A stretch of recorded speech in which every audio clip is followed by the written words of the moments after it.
Hola a todos, vamos a iniciar en el escenario el podcast en directo de Viñeta en Disco Inferno. ¿Lo he dicho bien? Bueno, más o menos. Nada, os animo a que subáis, van a estar charlando sobre cómics, recomendando obras que deberíais o tener o robar o lo que sea y tener en vuestras librerías, en vuestras bibliotecas personales. Y nada, aquí os dejo con Albert Galdor y Raúl Martín. Bienvenidos todos a esta entrega de la Viñeta en Disco Inferno en directo, aquí en el Festival O Comics. Gracias a todos por vuestra presencia. Hola, hola, hola, hola. y mira, público de verdad y todo. Sí, es verdad. Efectivamente, yo Hay soy valientes en esta sala. Sí, este no falta nunca en ninguna movida. Evidentemente, pues nos vamos a presentar. Empezaré yo, que soy muy mal educado. Yo soy Albert Galdor, director y propietario de la Viñeta en Disco Inferno, hasta que Elon Musk nos quiera comprar por 44.000 millones o una cosa así. Sí. Me acompaña el compañero Raúl Martín. ¿Cómo lo llamas tú? ¿Diletante de los cómics? Diletante de los cómics, que eso viene a ser... Bueno, yo voy a empezar a hacer cosas hasta que me echen. Y todavía aguanto. 20 años después todavía aguanto. No sé, parece que ya por pesado, pues la gente se ha acostumbrado a tener gente sin criterio hablando de cómics y se piensan que es fácil.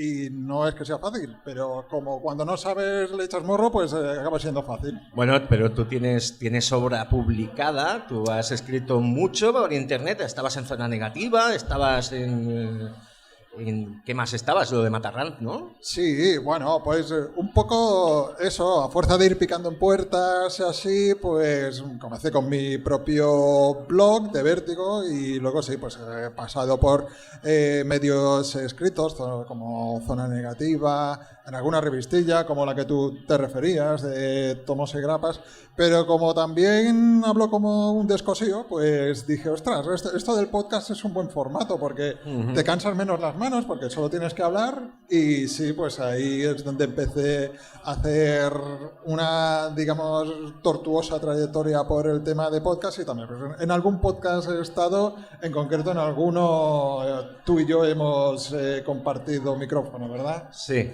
hemos echado horas tú y yo y una de las cosas buenas del podcasting es que no te pueden echar. Bueno, una vez presentados, ¿de qué vamos a hablar hoy? Pues vamos a dedicar un rato a lo que ha comentado el amigo Bowman en la introducción, que son los tebeos, los cómics imprescindibles en una biblioteca. En una biblioteca que puede ser pública o incluso en una biblioteca que puede ser la tuya personal. Vamos a hablar de un montón de cómics. Todos ellos, en algún momento yo los he visto en alguna biblioteca, tú y yo somos usuarios de biblioteca. Exactamente. Y pues básicamente vamos a pescar peces en un barril. O sea, es una lista, es un greatest hits. Para aquellos que vean por streaming o que estén por aquí interesados, en una biblioteca puedes encontrar cómics y lo que es más importante, puedes pedir cómics. Puedes pedir libros, audiovisual, ahora en las bibliotecas hay de todo. A través de algo que se llama Desiderata, que básicamente rellenas un papelico, dices, quiero el Rancherox integral, y entonces el señor bibliotecario busca en Google qué es Rancherox, se horroriza y dice, esto no. Esto va a ser que no. Esto va a ser que no. No. Dice, bueno, pues vamos a pedir otra cosa, vamos a pedir, yo qué sé, esto que es el Superman por el mañana. Entonces se lo mira en Google y dice, bueno, Superman por el mañana, además esto es un jibarizado, por 10 pavos lo vamos a tener. Así funciona la Desiderata. Pero bueno, ¿cómo surge este tema? Este tema surge de una anécdota personal. El compañero Fidel Mouzo, que es amigo mío, es bibliotecario. Y por el 30 aniversario de Watchmen, le dijo al jefe, vamos a comprar un Watchmen, coño. Estamos en la biblioteca todavía con los mortadelos viejos, que se abren solos. Y el jefe le vino con aquello de que un cómic no, y de superhéroes menos. Entonces, mi querido amigo Fidel tuvo que reunir un montón de información acerca de lo que era el Watchmen, de la influencia del Watchmen, de la calidad del Watchmen, y consiguió que su jefe accediera a gastar 30 pavos en comprar un Watchmen. La anécdota es ilustrativa de más o menos el concepto que se tiene del cómic en líneas generales. Sí. Pero yo creo que hay bastantes bibliotecas, al menos las que he pisado yo. Aquí al lado tenemos una preciosa, donde las secciones de cómics ya están bien surtidas. En caso de que esto lo vea, lo escuche o le interese a alguien que dedicado al mundo de la bibliotecofilia o como se llame, vamos a hacer una lista que tú has estructurado. Sí, permíteme antes de hablar esa lista, creo que la gente que le interese ponerse a leer cómics, que siempre ha tenido el gusanillo de empezar pero no se atreve, lo tiene muy bien, porque pocas aficiones te pueden resultar tan sencillo empezar en ella, ¿no? Te puedes ir a una biblioteca, ahora vamos a dar buena cuenta de ejemplos de cosas que puedes encontrar y te puedes hacer, pues, más o menos una idea general de lo que es el mundo del cómic. Si te interesa leer cómics, no hace falta que desembolses ni un euro yéndote a una biblioteca y picoteando, bueno, los ejemplos que hemos puesto aquí o cualquier otros, te puedes un poco empezar tu camino. A partir de ahí, pues ya decir, mira, pues me gusta este género, me gusta este, o me gustan todos. Y ya, pues, empezar a comprar cómics. Pero, de entrada, que quede claro que para leer cómics, gracias a esas instituciones que son las bibliotecas, donde, digamos, los bibliotecarios nunca han sido muy simpáticos, pero han hecho mucha ayuda para los que quieren empezar a leer, pues que se puede empezar una afición casi sin desembolso inicial, que no es poco, oye. Bueno, desembolso inicial, si no recuerdo mal, una tarjeta de biblioteca vale algo así como €1. Uy, sí, es verdad. Teniendo en cuenta que mi tarjeta de la biblioteca me la hice con 16 años y todavía la conservo y me costó 100 pesetas. Ya está amortizada, ¿no? Pues con lo viejo que soy ya ha dado la vuelta al marcador. Pero bueno, ¿cómo estructuraríamos lo que podría ser una biblioteca pública con unos mínimos de servicios? Pues empezaríamos quizás por la sección infantil. Exactamente. Trascenderíamos un poquito sí. lo que son los libros ilustrados, los cuentos y todas estas cosas y nos iríamos ya a una edad en que niñas y niños ya saben leer un poquito, ya tienen comprensión lectora y nos embarcaríamos en los clásicos de siempre. Que podría ser, por ejemplo, Tintín. ¿Quién no se ha leído un Tintín? ¿Quién no ha ido a una biblioteca a pillar un Tintín? Probablemente pues el 90% de los aquí presentes han leído un Tintín y probablemente lo hayan sacado de una biblioteca, aunque sea de su colegio. Los colegios también. Tintín, muy recomendable. Es la obra de Hergé. Tintín es aquello que es atemporal, pero se empezó a publicar en el 29. Exactamente. Nos ha acompañado toda la vida a mucha gente, pero es que también acompañó a nuestros padres y vete a saber, depende de cómo, a nuestros abuelos.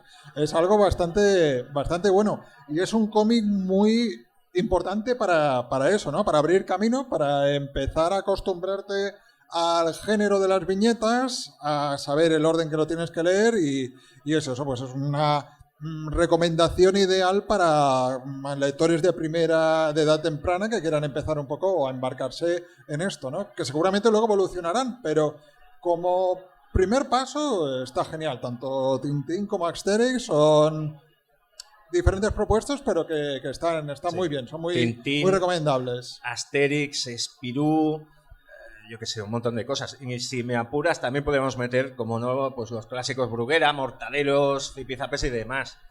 Eso se lee rápido, se lee fácil, es accesible, es divertido, es entretenido, pero por favor, Tintín en el Congo, no. Tintín en el Congo, mal. Nos olvidamos, lo aparcamos. Bueno, sí, es un cómic muy de su época y quizás pues sí que es el que ha tenido más polémica por el trato que se le da al concepto aquel de los países que eran colonias, ¿no? El concepto colonial. Sí, pero bueno, Tintín, a todo que le guste la fantasía y la imaginación y los viajes, pues es una obra que tienes que leer, o como por lo menos probarla. Sí. Tintín, por ejemplo, tiene eso de los tintinófilos coleccionistas, que de todas las cosas coleccionables probablemente lo más caro es el merchandising de Tintín. Sí, eso sí que lo tiene. Efectivamente. O sea, no os enganchéis demasiado que sale por una pasta. Sí. Lo dicho, Tintín, Asterix, lo clásico de toda la vida, eso siempre va a funcionar. Exactamente. Pero ya avanzamos a la sección juvenil, digamos ya una edad, la preadolescencia, la adolescencia quizás. Y aquí entramos en un territorio que tú y yo, quizás tú un poquito más lo dominas, pero yo menos, que es que la juventud lee manga.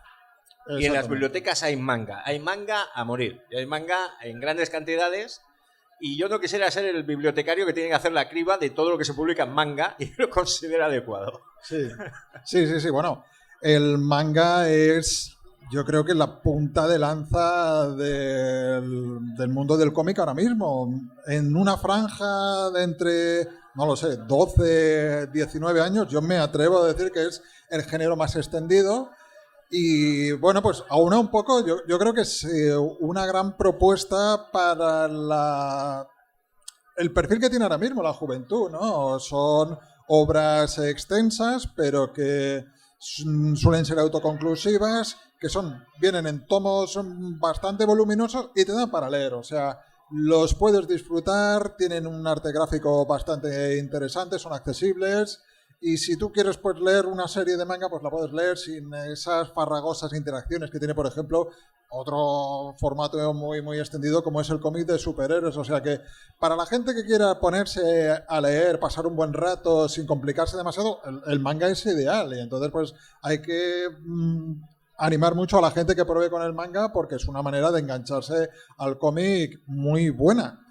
Que es un poco rara de leer porque te pueden mirar mal en el metro si te pones a leerlo. Porque aquí tenemos un ejemplo de manga y se tendría que leer así, ¿no? Pues no. El manga, sobre todo hoy en día, pues se lee en formato japonés y entonces pues te lo tienes que leer al revés. Sí, Estoy haciendo ahora, para los que nos escuchen en audio, una muestra de cómo se lee el manga. Sí, el manga se lee exactamente al revés, del sentido occidental. Al revés en todo, es un cacao, es aquello que la primera vez que lees un manga y vas despistado dices, no me estoy enterando de nada. Dices, ostras, si esto es todo flashback, va al revés. Pues no, es que lo estás leyendo mal. Dices, este tío está muerto en la página 1. En fin, mangas, básicamente lo que tira mucho es lo que se llama el shonen, ¿no? Esto de los héroes jóvenes metidos en problemas más grandes que la vida. Sí. Como no, el ejemplo más evidente, Dragon Ball, que todavía corre. Sí.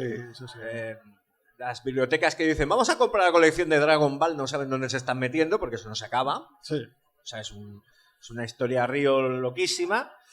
Tenemos al Naruto, que también el Naruto, yo no hay puta idea de Naruto, pero en Naruto hay un montón. Tenemos el One Piece. One Piece en su momento era el cómic más vendido del mundo con millones a la semana. Una auténtica barbaridad. Además, me parece que One Piece llegó a un número de volumen, o sea, no sé si llegaron a los 1000 volúmenes, es una cosa, una paranoia. Sí. Una locura. Y Ataque a los Titanes, que fue la penúltima gran fiebre del manga, muy conocido por su adaptación en dibujos animados. Sí. Pero el manga triunfó muchísimo, vendió un montón y fue muy criticado precisamente porque el mangaka tenía una gran idea pero dibujaba regulinchis. Sí. El apartado gráfico no era demasiado allá y rompía mucho con lo que suelen ser los mangas así más famosos porque normalmente suelen entrar mucho por la vista. En este caso pues era un autor amateur que se forró de pasta, pero debía ser un poquito tacaño porque seguía dibujando él. Normalmente los autores dicen, ostras, pues ahora voy a vivir de rentas, ahora que ya aquí estoy montado en el dólar. No, él quería seguir dibujando, por tanto seguía dibujando pues, de una manera precaria como cuando empezó, ¿no? Y bueno, bien para él y su economía, pero bueno, para los que entraban decían, esto es que yo por lo que tengo entendido, ¿no? El mundo manga es aquello de hay un autor y hay un equipo alrededor y cosas así por el estilo. Digamos que este dijo, yo me lo llevo y todo muerto. Sí, bueno, porque aparezcan uno o dos nombres en el manga no quiere decir que ese autor no tenga ayudantes, que le ayudan con los fondos, que le acaban a perfilar. En el fondo es un poco también el tipo de trabajo que se lleva en el cómic americano, ¿no? Que es un trabajo pues cooperativo, uno se encarga del primer boceto, luego otro pues acaba las tintas, otro pone el color. En el manga no parece tan evidente, pero en el fondo más o menos acaba siendo igual. Uh-huh. Y bueno, tú has enseñado un volumen que es Tokyo Revengers, que es el fenómeno actual. Sí. Es una locura de viajes en el tiempo, historias de pandilleros y cosas así. Todo muy, muy japo, pero en el fondo es un cómic con unos ciertos valores. Es decir, el mundo del manga también, visto desde fuera, quien no conoce, piensa que todo es Luz, Fuego y Destrucción Dragon Ball, ¿no? Hay más cosas y, por ejemplo, hemos obviado aquí, porque quizás no es el público adecuado, el público juvenil, cosas como 20th Century Boys. Sí, ya eso va un poco más a un lector que ya tiene un poco más de camino hecho, sí. Exacto. Y desde luego, para jóvenes, no sé, un manga de Junji Ito, el Espiral de Junji Ito tampoco. Bueno, no. En una biblioteca debería estar, sí, pero no en esa sección. Sí, no, bueno, Tokyo Revengers es un ejemplo dentro de un poco el ánimo didáctico que tenemos nosotros, pues de una obra que puede gustar, es recomendable, no es relativamente sangrienta, no produce un rechazo inmenso y luego está muy bien. Cumple con el arquetipo ese del manga adictivo que empiezas a leer y no puedes parar porque a qué pasará ahora, cómo continuará, pues todo eso se cumple y se aúna en esta obra y yo la verdad es que la lee mi hijo de 15 años y la leo yo y la disfrutamos igual y creo que es un gran acierto, es un manga súper vendido y yo creo que en este caso con razón y gráficamente está muy bien, también es muy llamativo. Bueno, dentro de la imaginaria biblioteca que estamos construyendo, en la sección juvenil caben otras cosas. Y yo, por el gusto mío que tú conoces, pues soy muy pijamero, soy muy de superhéroes. Yo pondría, por ejemplo, Miss Marvel, muy conocida ahora porque se ha adaptado en televisión y forma parte del universo Marvel. Vamos a tener más aventuras de Kamala Khan. Quien haya visto la serie, en algunos capítulos, principalmente los 2 primeros, captan muy bien lo que es el cómic y el magnetismo del personaje. El cómic en sí reúne una serie de valores. No es un cómic así como muy didáctico y que te vaya a dar la chapa, pero Kamala Khan mola, vive en un mundo bastante real, teniendo en cuenta todo.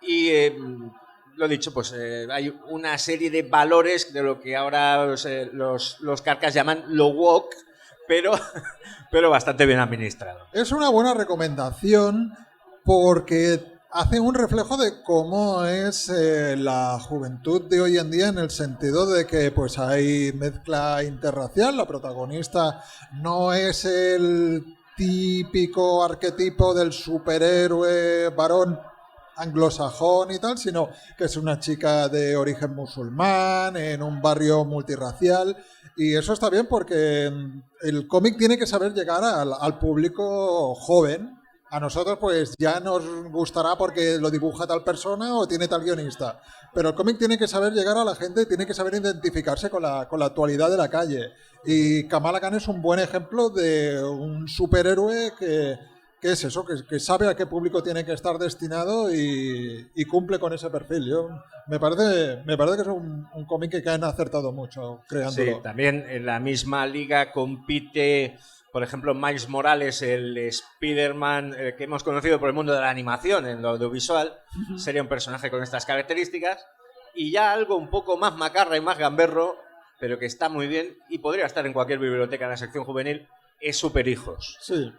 Que básicamente es el hijo de Superman, con 10 añitos, muy buen chaval, muy pulido, muy limpio, una bellísima persona que me lo juntan con el hijo de Batman, que es Damian Wayne, que básicamente ya es de otra manera. Sí, sí. Ya tiene mucho más peligro. Entonces son una pareja que se complementa muy bien, tienen aventuras convenientemente locas y tienen una especie de química interna entre ellos. Es aquello de las buddy movies, ¿no? Los personajes diferentes que luego se hacen muy amigos.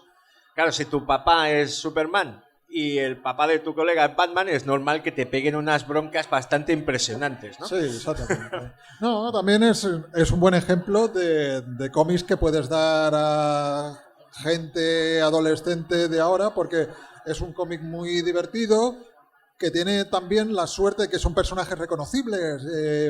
Ves que es el hijo de Batman con el hijo de Superman y entra muy bien para venderlo, ¿no? Porque son iconos, Batman y Superman son iconos universales hoy en día y a un niño pues le dices, mira, toma este cómic que es el hijo de Batman y el hijo de Superman y tal, y bueno, pues ahí ya tienes una vía de que le puede llamar la atención, ¿no? La atención y luego que está muy bien hecho. Eso también es algo a destacar. Es un cómic que entra muy bien. En la parte gráfica está Jorge Jiménez, que es un gran dibujante y además es un tío muy guapo. Buscadlo en Google, Jorge Jiménez vestido de Superman, es una exageración. Y le supo dar el toque ese de un poquito de manga también. O sea, veías a los personajes con esos pelos de punta y todo eso, que lo hizo bastante atractivo. Era un buen cómic para cualquier lector, pero para la gente joven funcionó muy bien hasta que se cargaron la idea, ¿no? Pero bueno, Sí. super hijos. Y ahora, si te parece, pues nos veremos a público en general, no tan solo adultos, también los jóvenes podrían llegar a esto. Quizás no está tan orientado para ellos. Y nos vamos a los superhéroes. Nos vamos a ir a los superhéroes, pero aquello de con distinción, porque también hay cómics de superhéroes que trascienden dentro del género, y aquello para que no se ofenda el jefe de Fidel en la biblioteca, vamos a hablar de cómics de superhéroes 5 estrellas. Sí. Evidentemente vamos a hablar de Watchmen, porque todo esto es una excusa para hablar de Watchmen. Watchmen de Alan Moore y Dave Gibbons. Watchmen es el metacómic definitivo. Veníamos hablando de él, camino aquí. Está a 1 centímetro de ser como una especie de ejercicio de onanismo de la gente que le gustaban los cómics de superhéroes, a su manera, perversa, pero por cómo está hecho, por la historia que explica, por el tono que adaptó, Watchmen no tan solo, porque es una obra de 1986, sí. Y la vimos de estreno. Ajá. Pues por todos estos motivos trasciende, se convierte en algo que supera su propio género y que ha influido mucho en el medio. Sí, de hecho yo suelo decir que Watchmen es la típica obra que todo lector de cómic se la lee y alucina, y que todo no lector de cómic no entiende que le encuentra el lector de cómic y por qué la lee y porque alucina. Sería más adelante con otro tipo de obras cuando el cómic conseguiría trascender, ¿no? Pero sí, es una obra que si te gusta el cómic y los superhéroes, le da como ese punto de adulto, de intentar hacer lo que sería en un mundo relativamente real. Es la América de los 80 con el terror al cataclismo nuclear y todo eso que hoy en día quedó desfasado, pero sería eso, ¿no? El primer intento de decir, ¿qué pasa si los superhéroes respirasen de verdad y sudaran y fueran gente como tú, como yo? Bueno, porque en definitiva estarían muy chalaos, serían una panda, serían una panda de locos desequilibrados, y este cómic te los presenta, aparte con una historia que no deja de ser también una aventura de salvar el mundo, ¿no? De cierta manera. Sí. O sea que era un cómic que se ha de leer, y si a principio no eres muy de superhéroes y no te acaba de gustar, como algunas personas que se encuentran en el público, pues no pasa nada, hay muchas otras cosas. Sí. Continuamos con la lista. Otro bastante evidente pues sería La broma asesina, también de Alan Moore. La broma asesina lo que tiene es que casi no se ha publicado. Ostras, sí, es verdad. Aquí nuestros libreros, nuestros bibliotecarios tienen donde elegir, porque es un cómic que tiene muchísimas ediciones. Es pequeñito, es vistoso, se lee solo de una tacada y es apetecible para eso, ¿no? Para ponértelo a leer, y aparte es una historia de Batman y Joker, o sea, que se vende sola. Se vende sola y me parece que La broma asesina, ¿cuántas páginas tenía originalmente? ¿48? Sí, algo así. Un cómic bastante ahora exiguo. encuentra las ediciones de La broma asesina más o menos, a ver si lo puedo sacar, más o menos de este grosor. La broma asesina continúa teniendo 48 páginas. Lo que pasa es que están editando con tantos extras y con entrevistas y con no sé qué, no sé cuántos, que han conseguido crear volúmenes de La broma asesina con 100 páginas, de las cuales cómic siguen siendo las mismas. Sí, y lo que te rondaré, Morena, porque raro que no pasen 2 o 3 años sin tener una nueva versión de este cómic. 2 o 3 años o 2 o 3 meses. O incluso, 2 o 3 meses a veces, sí. Otro cómic que es un clásico dentro del mundo de los superhéroes es el Batman versión Miller, El regreso del Señor de la Noche, que también es contemporáneo a Watchmen, fue aquella época, el 86-87. Sí. Y es la versión, no diría definitiva, pero es la versión que más o menos se ha quedado con el personaje desde aquella época. Y curiosamente es la última historia de Batman. Se suponía que este era el final de Batman. Sí. De hecho fue publicada en grapas dentro de la colección de Batman, y luego fue cuando se convirtió en eso de la novela gráfica, que no vamos a entrar en lo que es y lo que deja de ser. El regreso del Señor de la Noche es que nunca ha sido bien adaptado, quitando la versión de dibujos animados, que está bastante bien. Sí. y nos presenta, pues eso, a un Batman sexagenario que vuelve del retiro y dice, pues es que lo tengo Gotham para barrerla otra vez. Está muy mal. Muy mal, y siendo un Batman en la última carrera, pues hace cosas que normalmente Batman no haría. Sí, exactamente. Bueno, aquí si Watchmen era cómo empezaron los personajes superhéroes y cómo están en la actualidad, aquí es lo que pasa cuando ya te haces mayor, estás en la crisis de los 50, 60 y dices... Joder, pues si yo todavía puedo, ¿no? Sí. Entonces, en lugar de comprarse un deportivo, que eso ya lo hacía cuando era joven, pues dice, pues yo me voy a volver aquí a hacer superhéroe. Voy a pegarle una paliza al líder de los mutantes. Todavía doy para aquí aguantar un par de asaltos. Me voy a perseguir al Joker y ahora lo voy a pillar de verdad. Sí, y bueno, pues nuevamente es eso, ¿no? También intentarle dar una pátina de realismo a un concepto. Mucha gente se queja de eso precisamente, ¿no? Dicen, pero si los superhéroes no se les puede dar realismo, no lo intentes. Y lo divertido y lo maravilloso de los superhéroes es eso, que son mucha imaginación y fantasía. Bueno, pues en los 80, con ejemplos como estos, se intentó hacerlos más de carne y hueso. Y bueno, han sido obras que han trascendido. Bueno, se tocó bien el violín en los 80. Luego ya el violín cayó en manos de gente equivocada en los 90, pero esa es otra historia. Sí. De Miller también. Hay muchos cómics que serían interesantes para público en general, creo yo. Está el Ronin, que es muy raro. Eso es otra historia, no son superhéroes. Está el Daredevil Born Again. Van a hacer una adaptación, bueno, de aquella manera, ya sabemos cómo trabaja Marvel el audiovisual, que al fin y al cabo es la historia, independientemente del traje rojo y del final explosivo que tiene, la historia de alguien que cae en una depresión y sale de ella. Sí. En el fondo también es eso. Tenemos el Batman Year One, que es probablemente la base de lo que ha sido el Batman últimamente adaptado al cine. Bebe mucho del Year One. Exacto. El Batman naniano tira un poquito de ahí. En fin, una serie de cosas que son clásicos, que además se reeditan mucho, se venden mucho. Son fáciles de encontrar y se pueden y sobre todo se pueden hacer para la biblioteca esto maravilloso que son los tomacos.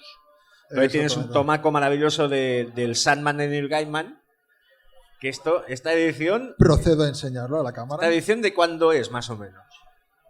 Esta edición es de hará cosa de 10-15 años y yo creo que es representativa también para ver cómo han evolucionado los cómics, ¿no? Porque cuando tú y yo comenzamos a leerlos, pues digamos que los cómics se vendían en grapitas, sí. Se vendían... Bueno, era todo un acontecimiento cuando un cómic lo tenías en un tomo de tapadura, ¿no? Sí, lo más normal es que había algún intento de hacerlo tapadura, lo abrías y se caían las hojas. Eso se llamó formato otoñal. Sí. Y aquí, digamos que el mercado editorial fue evolucionando también a medida que los lectores nos fuimos haciendo mayores, también se tiene que decir eso, y acabó teniendo, enseñó a cámara para los que disfruten de esto en vídeo, un cómic que está pues... con portada en piel, con letras luminosas, bueno, letras en grabados metalizados, dorados, y un cómic muy bueno, pero que representa un poco eso, ¿no? Cómo ha ido la cosa legitimizándose a fuerza de tener formatos como estos. Sí. Porque, oye, tú vas con esto en el brazo y dices, joder, este tío, no veas, Sí, ¿no? esto mola mucho. ¿Cómo mola, no? Y de hecho, la edición que he leído yo, que está en la biblioteca local, es un formato también de lujo, pero es aquello que dices, guau, vaya tebeaco. Sí. O sea, es Sandman en 6 volúmenes, es una edición maravillosa, un papel descomunal. El papel también cuenta mucho para que el cómic haya podido llegar a las bibliotecas. Es decir, tú te compras, por ejemplo, una grapa, como puede ser el Supergirl de King y Evely, y no tiene nada que ver con lo que compramos nosotros. Aunque en las bibliotecas normalmente grapas no hay otro tipo de formatos más duros y resistentes, pero la evolución del papel ha ayudado mucho. Sí. Sandman yo creo que está legitimizado para hacerlo porque Si antes hablábamos de cómics que eran muy buenos como Watchmen, pero que el público no lector no acababa de entender, Sí. Sandman sí que tuvo la destreza, su creador, Neil Gaiman, acompañado de muchos dibujantes que a lo largo de, creo que fueron 75 números más especiales y tal, pues estuvieron dando diferentes versiones del mismo personaje. Sandman sí que consiguió trascender. Sí que, aparte de ser un cómic súper... Bueno, ahora hemos tenido una adaptación que no parece tan revulsiva y tan trascendente, pero es un cómic de finales de los 80 y que ya contaba con personajes homosexuales, con interracial, se hablaba de gente transgénero. Fue algo muy, muy revolucionario en su momento.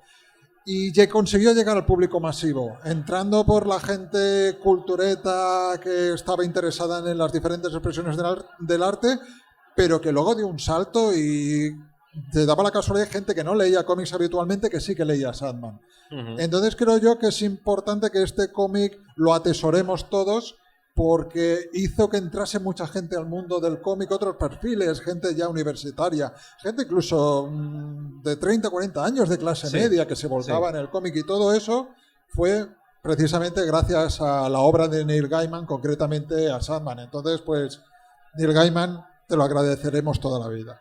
Neil Gaiman, uno de Inui. Dentro de... Porque ya hemos entrado en el terreno del cómic un poco lejos de los superhéroes, dentro del fantástico, lo que se llama el indie. En el indie hay cosas muy aprovechables, principalmente, y tú eres muy fan, de la editorial Vértigo. Sí. Por ejemplo... Vértigo, digamos que fue un poco el paso intermedio, ¿no? Sí. Es un sello que sí que está en una gran empresa de cómics como es DC Comics, pero empezó a darle pie a los autores a que publicasen sus propios cómics. Sandman más o menos es el caso, pero hubo otros como Predicador de Garcenis, que hemos tenido también adaptación al cómic Y, El último hombre, de MZ, cosas así, que fue un poco la antesala ya de lo que vino después, que los autores dijeron, bueno, ¿para qué vamos a tener detrás nuestra una gran editorial que no deja de controlarnos, sino nosotros de forma libre ya podemos publicar nuestros cómics, ¿no? Entonces, ya la siguiente evolución fue las editoriales independientes de por sí. Quizá el arquetipo es Image Comics, que es una editorial súper exitosa, y ya a partir de que Image Comics empezó a formar parte del ecosistema del cómic, ya Vértigo ya no tuvo sentido. Entonces sí que fueron, ya todos estos sellos dentro de grandes editoriales fueron reemplazados por Image Comics y otras que han venido después, ¿no? Sí, y con la tontería de Vértigo, digamos que el gran momento de Vértigo, de implantación, de crecimiento, de convertirse en un sello importante, nace un poquito, tiene carta de naturaleza, digamos, en la época que llegan los ingleses, el pelotazo de Sandman, pero hay obras importantes y sobre todo con una duración que para que lo tengan aquí al lado, lo que se pueda comprar. Tú has hablado de Predicador, la obra de Garcenis, que también, como casi todo en estos momentos, tuvo su adaptación más o menos regulinchis a televisión, pero para aquellas personas que no lo conozcan, es muy difícil hacer un resumen de Predicador. Un resumen políticamente correcto es prácticamente imposible. Correcto, ¿no? Pero digamos que es una lucha, digamos, del bien y el mal un poco relativa. Pero Predicador es un cómic que mucha gente, cuando, digamos, llega a él, no se espera que sea un cómic de personajes que tienen conversaciones normalmente tomándose cervezas y en que se dicen cosas que están muy interesantes. Bueno, luego hay el santo de los asesinos, la masacre, la bomba atómica y todas estas cosas. Pero es un cómic, yo creo que muy aprovechable para el público en general, porque es un cómic que digamos que todavía para el público mayoritario, no comiquero, todavía está por descubrir. Sí, no, Vértigo lo que intentaba era un poco eso. Era hacer que las personas que tuvieran inquietudes literarias se encontrasen unos cómics que no, sin dejar de ser cómics, pues sí que te ofrecieran diferentes cosas y que no tuvieses que complicarte demasiado la vida en leer diferentes series. No, tú comprabas ese título, esa cabecera, empezaba, acababa y si te gustaba, pues adelante, porque más o menos eran los mismos autores y todo fluía de una manera más o menos parecida, ¿no? Y Sí. bueno, hubo grandes éxitos hasta prácticamente ayer, ¿no? O sea, no sé, por ejemplo, un gran éxito de esto fue Fábulas, Sí. que parte de una base tan simple como intentar actualizar los personajes de las historias de los cuentos tradicionales, ponerlos en la actualidad y ver lo que pasa, ¿no? Y bueno, pues son propuestas a veces sencillas, pero que al ser cómic llevado a cabo por autores que les dejan hacer, pues acaban siendo cosas bastante interesantes. Tú eres de Fábulas, yo no. Pero en las bibliotecas está Fábulas. Eso es lo que hay que decir. Exactamente. ¿Qué más? Pues podríamos añadir que esto, yo encontré un solo volumen, pero esto está muy bien, algo bastante más reciente, que es Scalped, de Jason Aaron. Jason Aaron muy discutible como guionista en según qué cosas, pero cuando la clava de verdad. Scalped, para quien no haya llegado, pues es una intriga criminal en una reserva india. De la marinera. Y más cosas que puedes encontrar de Vértigo en bibliotecas, pues Y el último hombre. Y el último hombre, también. sí. El ex máquina de Brian K. Vaughan. En fin, cosas muy interesantes. Es decir, si vais a la biblioteca y no conocéis un cómic, pero pone Vértigo, o pone incluso Image, echarle un tiento, que tienen cosas guays. Entonces ya nos iríamos a una sección dentro de todo esto que es independiente, cómic ya no tan vinculado pues a sellos editoriales y tal, que sí, de fondo sí, pero digamos que es cómic. En este caso hemos hecho una especie de selección ecléctica de greatest hits, ¿no? Bueno, de cómic independiente vamos a enseñar algo que parece un objeto muy simple. Aquí la gente el que vea el vídeo lo está viendo. Estoy enseñando el primer volumen de Los Muertos Vivientes de Robert Kirkman. The Walking Dead para los amigos. The Walking Dead. Es un cómic, como puede ver la gente, en blanco y negro. Bueno, pues no hay que quitarle importancia a esto, señoras y señores, porque gracias a este cómic, aparte de que el señor que lo hacía es un gordito entrañable de Kentucky que ha llegado a ser, creo yo, dueño de medio Kentucky porque se ha forrado, esto acabó demostrando que tú puedes hacer una obra, en este caso es una obra de zombies en blanco y negro. A priori no parece que sea lo más interesante del mundo, con lo que te puedas forrar, pues sí. Esto demostró que un autor de cómic podía tener sus propias historias sin tener que pasar por Batman, sin tener que pasar por Superman, por los X-Men, y podía tener éxito. Y abrió mucho camino a toda esa gente que tenía cosas que contar, que las querían contar a su propia manera y no querían que un editor pues les cortase las alas, por decirlo así, ¿no? Entonces, no creo que haya ejemplo más claro de un cómic exitoso, independiente, hecho por unas personas como han querido y para lo que han querido, que The Walking Dead. Y detrás de ellos pues vinieron muchos. Y bueno, pues también ha servido para eso, para que hoy en día haya gente que viva de hacer cómics sin tener que ponerse eso, ¿no? Ponerse a trabajar en Superman, en Batman, etcétera. Tiene su propia, o sea, es propiedad del autor, o de los autores en este caso. Las regalías y todo esto también son para él. O sea, Robert Kirkman es asquerosamente rico. Y a su favor hay que decir que cuando se le acabó la tralla, las ideas para Walking Dead, cogió y lo cerró, con lo cual es obra cerrada. Y a título de curiosidad, este formato, este cartoné, es el cómic más vendido del siglo XXI durante... Fuera el número uno. Sí, sí. El número uno del recopilatorio de Walking Dead. Estamos hablando de, yo qué sé, cientos de miles de copias, porque cuando llegó la serie de televisión, la gente quiso leerlo y esto, en el fondo, calidad-precio, está tirado. Sí, sí.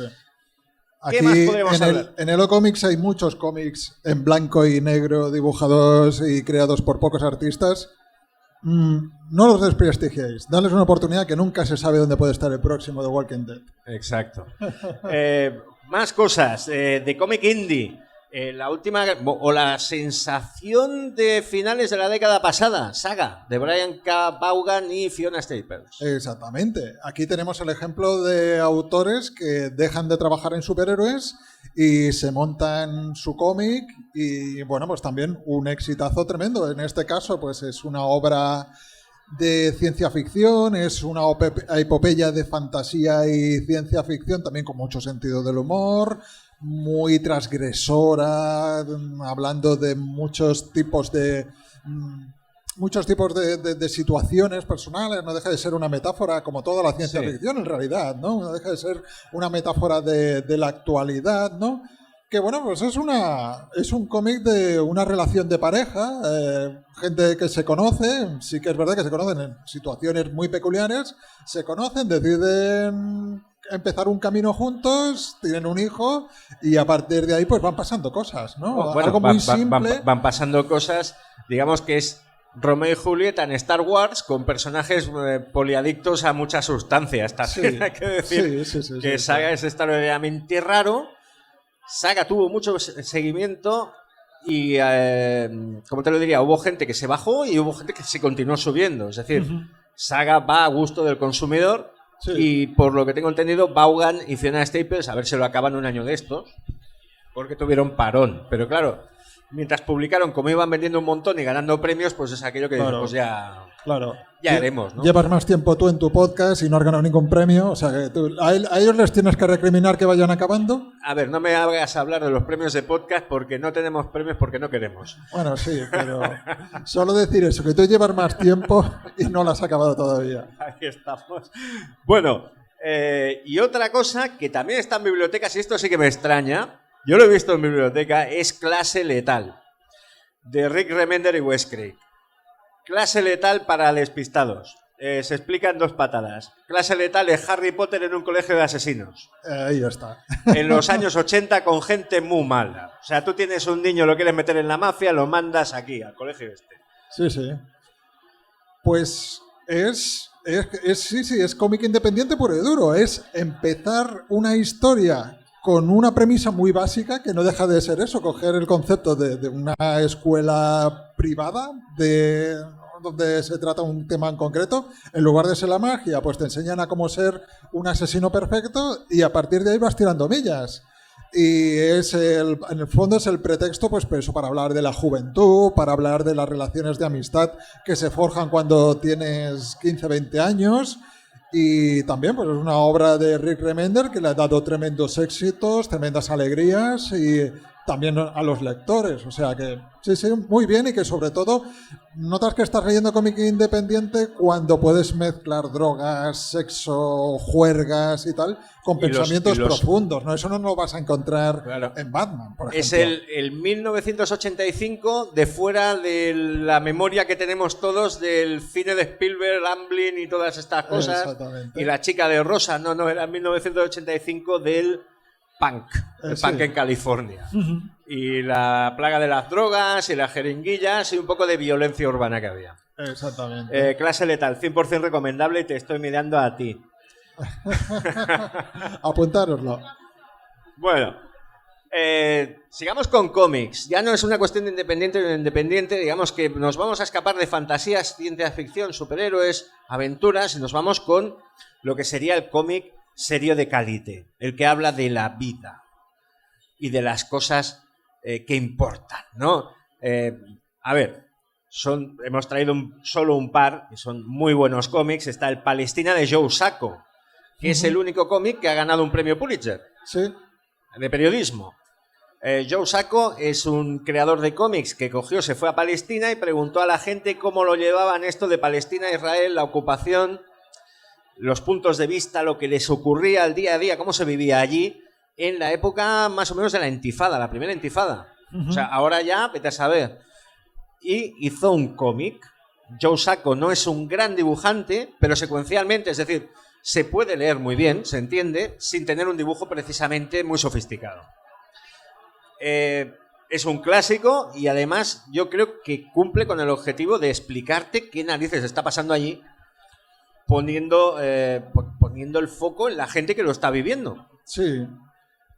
A ver, es un nuevo concepto podría decirse que es cómic documental, que empezó con este de aquí, aprovechando que tenemos vídeo, vamos a enseñar un ejemplar de Mouse. Es un cómic distinto, como lo hemos dicho, es como trasladar un documental al concepto de cómic. Y ahí pues eso, lo empezó Art Spiegelman con Mouse, hemos tenido otros tipos de cómic también que lo han hecho, pero Joe Sacco lo ha hecho muy bien. Él mismo es un periodista de guerra que ha ido a zonas de conflicto a hacer crónicas y lo ha querido plasmar en cómic, en dibujos, y lo hace muy bien porque bueno, es bastante imparcial y analiza toda la situación desde diferentes puntos de vista, ¿no? Es un nuevo concepto de cómic que para una biblioteca está muy bien porque es didáctico. Es un cómic que puedes recomendar. Sí. Entra muy bien el formato porque el cómic, al tener un apartado gráfico, hace que lo entiendas de una forma mucho más sencilla. Tiene esquemitas que te ponen y te sitúan las cosas muy bien, mapas y tal. Es mucho menos tocho que ponerte a leer una novela o un libro de no ficción y estás aprendiendo. O sea que son propuestas muy interesantes. ¿Podrías hablar un poquito más de Mouse? Mouse es uno de los grandes cómics de la historia del medio. Sí, así bueno, con la tontería. De hecho, no te he querido cortar. El que se ha llevado el Pulitzer ha sido Mouse y no Palestino. ¿Ah, sí? Bueno, sí? ¿He vivido engañado todos estos años? Ahora hacemos un poquito fe de ratas, pues el Pulitzer se lo llevó Mouse. Bueno, después, ¿qué podríamos encontrar dentro de toda esta variedad? Hemos hablado mucho de cómic americano en este rato, pero está ese gran desconocido para muchos que es el cómic europeo. Ser experto en cómic europeo puntúa para trabajar en la NASA tirando cohetes. O sea, si tú eres experto en cómic europeo, puedes decirle a Elon, te tiro el cohete yo, cabrón. Así que hemos hecho una selección muy evidente, que empieza con Érase una vez en Francia, de Fabien Nury y Sylvain Ballet. Érase una vez en Francia es la historia de una época muy concreta de este país, que es la ocupación de los nazis, que tuvieron durante la Segunda Guerra Mundial, y ese mito de la resistencia.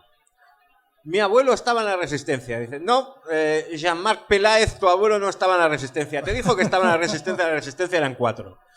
¿Vale? Pues Érase una vez en Francia habla de un personaje que básicamente era un raterillo, era un gángster, pero con la ocupación alemana montó un negocio maravilloso que era vender chatarra a la industria alemana para que fabricaran armas luego. Tenían ese problema. Alemania necesitaba materias primas y él las conseguía de Francia. Para garantizar que ese negocio funcionara, este señor, que era judío, consiguió que los alemanes le falsificaran, ¿cómo se llama?, la pureza racial. Y para que nadie le pegara un tiro, porque todo el mundo sabía que traficaba con los alemanes, financiaba la resistencia a la vez. Es un cómic maravilloso sobre un personaje al que, ¿cómo te lo diría? Está dibujado como Jesús Gil, para que tengas una idea. ¿Conocerías Jesús Gil, Fabien Nury? Sí, es un tipo al que estrangularías, que hace las 1001 barrabasadas, pero lo puedes llegar a entender. Y la cuestión es que en un momento determinado, evidentemente, la guerra acaba y el cómic se transforma en un cómic de género negro.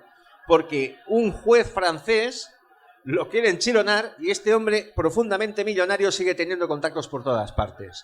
No os voy a explicar el final es el que debe. Pero es un comicazo con un dibujo increíble que es algo muy del cómic europeo.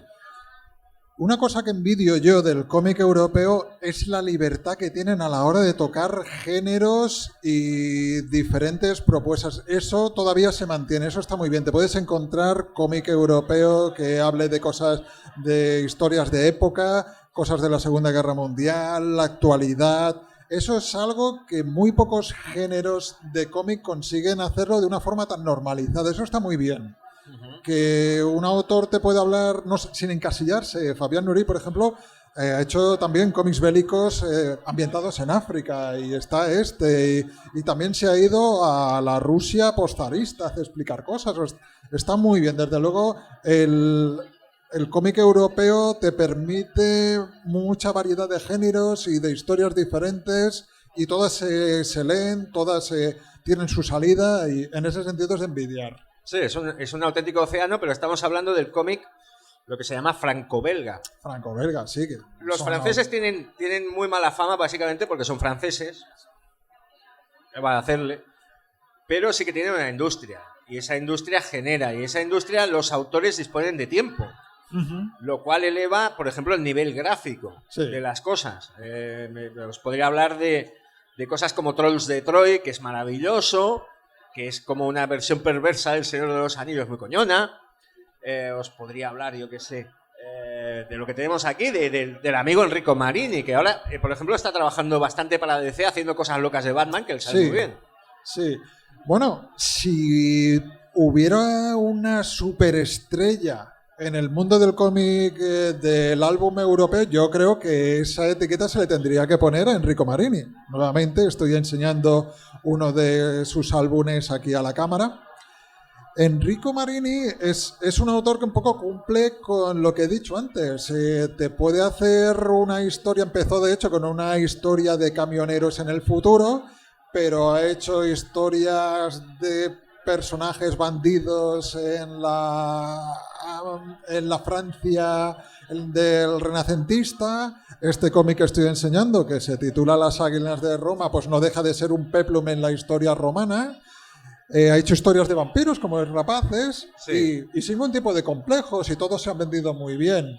Entonces, pues demuestra que eso, pues hay cabida en el cómic europeo para hacer muchas cosas diferentes.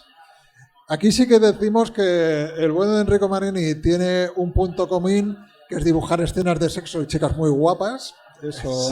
Sí. A Marini le sale la gente guapa por defecto. Sí. Tampoco debe ser una cosa que le frene mucho a las ventas. Además, las chicas de Marini, yo creo que Marini leyó Manara. Mucho. Sí, puede ser. Mucho. Sí. Aquello del perfume del invisible se lo sabe. Que por cierto, siendo yo muy chiculino, yo encontré el click de Manara en la biblioteca. Luego ya no. Era aquellos tiempos donde se ponía todo cholo, ¿no? Un poco. Y bueno, tú me hablabas de algo que se llama Los Buenos Veranos, que yo no lo conozco. Los Buenos Veranos está muy bien. Es una obra que por cierto, no la hemos apuntado en el guión, ¿no? El guión es... Sí, mira, pues vamos a dar detalles porque es un cómic menos conocido. Guión de Cidru, dibujo de Jordi Lefebvre. Es una historia muy costumbrista también, muy entrañable, muy emotiva, sobre una familia que se va de vacaciones en verano. Y bueno, las cosas que le pasan, hay historias más tiernas, hay momentos en que se pelean, tenemos episodios en los que la pareja sufre ciertas tiranteces, están a punto de romperse, pero es una cotidianidad muy amable, muy divertida, que también te presenta una faceta del cómic europeo muy emocional y está muy bien. Yo lo recomiendo porque es una obra que no pasan cosas demasiado trascendentes, pero podría ser tu vida contada a través de la historia de otras personas, ¿no? Los veranos en que nos íbamos de vacaciones con nuestros padres, nuestra familia y todo eso, ¿no? Y está muy bien representada en ese sentido. Es una obra que a nivel de crítica está funcionando muy bien y ejemplifica mucho lo que es el cómic actual franco-belga. Bien, y fuera de categoría, pues hay cosas que también en las bibliotecas están, que me he acordado ahora, El Eternauta, de Oesterheld. El Eternauta va a haber adaptación, dicen en la tele, del Eternauta, está complicada. El Eternauta es un señor, ¿cómo os lo explicaría? Es un señor que trabaja en un taller en Buenos Aires, tranquilamente, y aquello que sales del curro y te han invadido los marcianos. Y es el héroe, es el Flash Gordon de la clase obrera. Es el señor que coge y sobrevive y monta una resistencia, etcétera, etcétera, etcétera. Lucha contra la invasión extraterrestre, descubre cómo funciona todo, etcétera, etcétera. Y en el fondo, ¿de qué estaba hablando Oesterheld? Pues de la dictadura argentina. ¿Verdad que sí? ¿Verdad que sí? Sí, es verdad. Porque habían extraterrestres que eran soldados, luego habían extraterrestres que eran mandos y luego un gran cerebro colmena. Sí. Eso le valió al señor Oesterheld que básicamente la dictadura argentina le asesinara. Exactamente. Se Es lo convirtió que en le ocurrió. persona non grata, sí. Luego están cosas como las de Pique, de Juan Jiménez, si no estoy equivocado. Luego está las cosas locas de Jodorowsky, como Evios. El Incal para quien le guste. Yo el Incal lo leí, muy interesante, pero es que era un follón. Es mi problema. Y diversas cosas más que son clásicos atemporales. Pero ya que estamos acabando este repaso, tenemos que ir al cómic patrio, al cómic español, que lo tenemos muy bueno. Aparte del señor Ibáñez, Dios le bendiga por todos los años que le queden, que espero que sean muchos. Y en la lista, por ejemplo, tú traes cosas de Paco Roca, Arrugas y El invierno del dibujante, que es un clásico. Aquí nuevamente lo estoy enseñando a la cámara. Sí, bueno, aquí tenemos poco tiempo, que estamos abarcando pues gran parte de la historia del cómic, entonces claro, tenemos que ir pues a las piedras angulares, tenemos que ir a las grandes estrellas, a lo más conocido. A partir de aquí que la gente pues un poco indague, el que esté interesado, oye, nos pregunte, que en tu podcast hay una sección también de que pueden dejar comentarios, Sí. y que nos pregunten quien quiera más información de esto. Normalmente es para decirme que qué mierda de música pongo. Pero se puede utilizar para hacer preguntas que yo trasladaré, por ejemplo, a ti, que tú sabes. Y yo claro, no. Entonces, pues, Paco Roca, nuevamente nos vamos al concepto de estrella del rock dentro del cómic patrio. Es uno de los autores que más en boga está, con mucha calidad, una gran carrera, es muy conocido. Cada obra que publica lo vemos en televisión, como se publicita, como se anuncia. Y es un autor pues que es eso, pues sabe dentro de capturar la esencia de lo que ha sido el cómic a lo largo de nuestra historia, pues explica sus propias vivencias y explica las cosas que a él le apetecen y las cosas que a él le interesan. También, nuevamente, de una forma muy emotiva, muy accesible para todo el mundo. Y, por ejemplo, mira, ya que lo he traído, El invierno del dibujante nos habla de la situación que vivían los autores de cómics en los años 50, 40, 50, en los que estaban muy explotados por la editorial Bruguera, ¿no? Pues aquí en concreto hubo unos cuantos que decidieron rebelarse y montar su propia editorial y su propia revista de cómics. Y vemos como eso, la industria se les puso muy en contra, le hicieron el vacío. Y desafortunadamente en este caso debieron claudicar y volver al redil. Entonces es algo muy importante dentro de la historia de los autores de cómics. Se conocía entre dibujantes y guionistas españoles, pero gracias a Paco Roca pues pudo trascender y pudimos disfrutar de este amargo momento dentro del cómic español, ¿no? Que sirve de una carta de presentación de Paco Roca, pero como cualquier otro cómic. Tiene cómics también dedicados al Alzheimer, como el famoso Arrugas, y toda su obra es muy interesante. Yo la recomiendo para los que quieran un poco hacerse una idea de lo que puede dar de sí el cómic español a día de hoy. Paco Roca es un ejemplo excelentísimo. Bueno, la otra estrella del rock es el compañero David Rubin, ¿cómo no? David Rubin es... Si Paco Roca era los Beatles, David Rubin sería los Rolling Stones. Es los Rolling Stones con ACDC. Sí,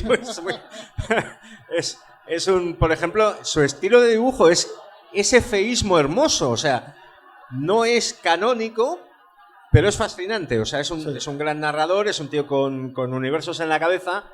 Y suya es de la obra Beowulf, adaptación de la famosa leyenda de Beowulf, y El héroe. El héroe a mí es un cómic que me fascinó, es mitología griega con vespinos que vuelan, o sea, es así de loco. O sea, todo un personaje, David Rubin, que ha ido a Estados Unidos, está trabajando con editoriales importantes, fabrica cosas, crea productos que son de su propiedad. Con Matt Cain hizo Ether, que es un cómic muy bueno de ciencia ficción.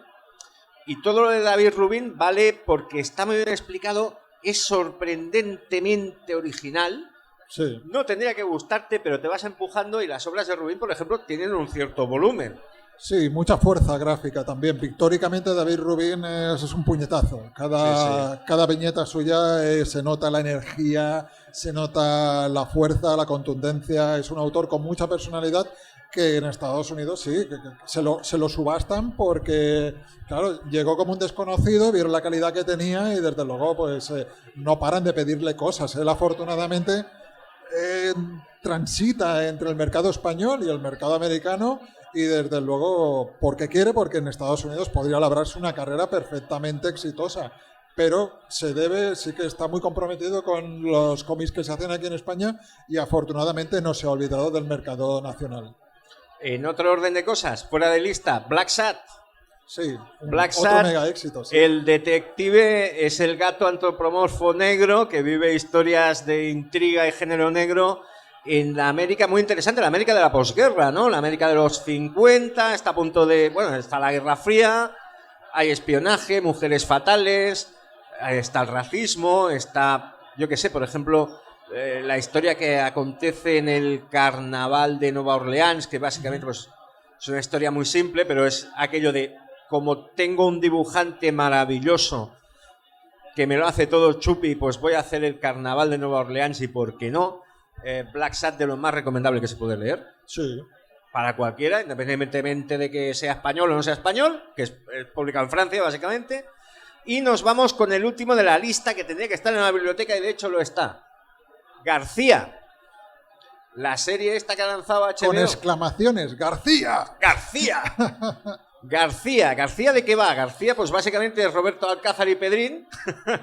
Pues en vez de Roberto Alcázar es el señor García, súper espía español, que acaba en una cámara congelado debajo del Valle de los Caídos, de donde está la cruz, y sale en la España de 2016. A ver cómo se lo maneja. ¿Cómo sería un Capitán América pasado por el filtro del nodo, no? Sí, exacto. Y la gracia del asunto es que García, claro, se encuentra con la Lois Lane de turno, la periodista Antonia, y Antonia piensa, bueno, este señor que lleva 40 años ahí abajo, no, 40 no, 60 años ahí debajo, sí. Lo va a flipar y además va a ser un fachorro. Pues no, García es un personaje que está muy bien. Porque en el fondo él no era un agente franquista, era el superespía español que defendía la integridad de España de los enemigos extranjeros, o sea, luchaba contra científicos nazis. Exactamente. Con lo cual García está muy, muy, muy divertido, es un gran cómic de bustos, muy dinámico, muy bien dibujado, las escenas de acción son para fliparlo fuerte. Sí, sí. Y García tiene la capacidad de vivir aventuras que están a caballo entre la política actual, pelearse con Jiménez Los Santos, que sale ahí, en otra versión. Y, por ejemplo, García, en el volumen 3, visita Cataluña en el momento del 2017 referéndum y le pasa como a todo el mundo, que no sabe si va o viene. Pero descubre que es una conspiración de el heredero de Guifré Peloso, una mierda así como muy loco. O sea, Bustos se lo pasa de 3 pares de narices y es un cómic muy recomendable, muy dinámico, blanco y negro. Y cada uno de los volúmenes de García adapta una historia completa, con lo cual, todo maravilloso. Sí, sí, sí. No, bueno, es nuevamente un ejemplo de cómo se pueden utilizar las cosas que han funcionado en el mercado americano, porque es lo que hemos dicho, hay referencias a eso, hay referencias a cómic español, pero también al Capitán América y a superhéroes, ¿no? Es un personaje que se pone a repartir mamporros y se queda solo, se nota que no es realista. Y aplicado al formato español, con nuestras referencias, nuestra posguerra, nuestra franquismo y todo eso. Y oye, funciona muy bien, muy bien. Es como un cómic de James Bond pasado por el tamiz de Marvel con el costumbrismo de Berlanga. Eso es loquísimo, pero está muy bien. Exactamente. Está muy bien. Pues bueno, pues ya no nos queda nada más en la lista. Seguramente pues los que vean este vídeo o escuchen el podcast estarán pensando, ¿os habéis dejado? Pues sí, nos hemos dejado. Hemos hecho un greatest hits hasta donde hemos llegado, evidentemente. Sí. Pero básicamente yo creo que cualquier biblioteca de cualquier lugar con estos cómics va a ser verica. Seguramente tendrán más cosas, pero teniendo esto ya puedes ser un bibliotecario de aquello de decir, mira qué sección de cómics. Nos hemos currado. Exactamente. Yo solo recomendar eso a la gente que vaya a la biblioteca, se empape de cómics, compren, porque ese va a ser el momento dulce. Luego a la que se meten en una librería y empiecen a comprar por sí mismos, ahí ya empieza lo complicado, amigos. Sí. Hombre, también hay que comprar un TVO de vez en cuando, que tenemos amigos libreros. Claro, un saludo a todos ellos y a la gran labor de difusión que hacen, que no miran por el bolsillo, miran por recomendarte buenos cómics, y tanto tú como yo, pues damos buena fe de ello. Y bueno, pues recomendar a cualquiera que escuche esto, que vea esto, que se pasen por festivales como es el O-Comics, que no lo podéis ver porque están enfocando aquí la cámara, estos señores tan altos, que somos guapos, mira, para Instagram y tal, pero estamos en un recinto con un montón de gente que está vendiendo tebeos, está hablando con gente, el personal está bicheando, está cubeteando, que es lo más bonito del mundo, está comprando, se está llevando cultura y se está llevando distracción.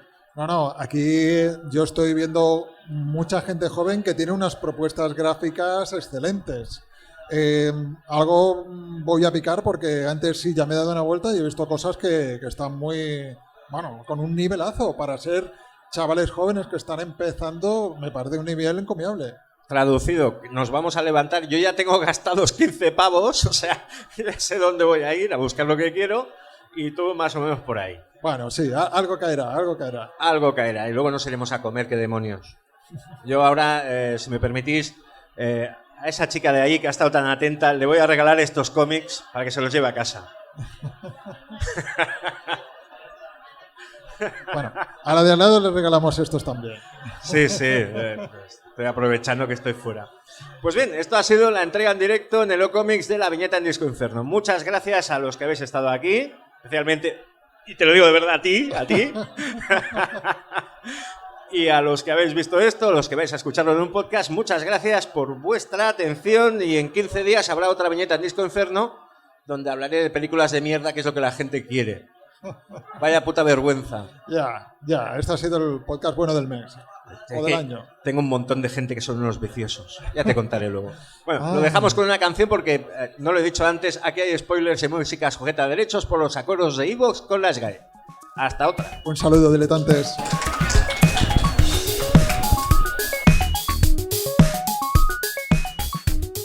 Para más información visita ocomicsfest.com.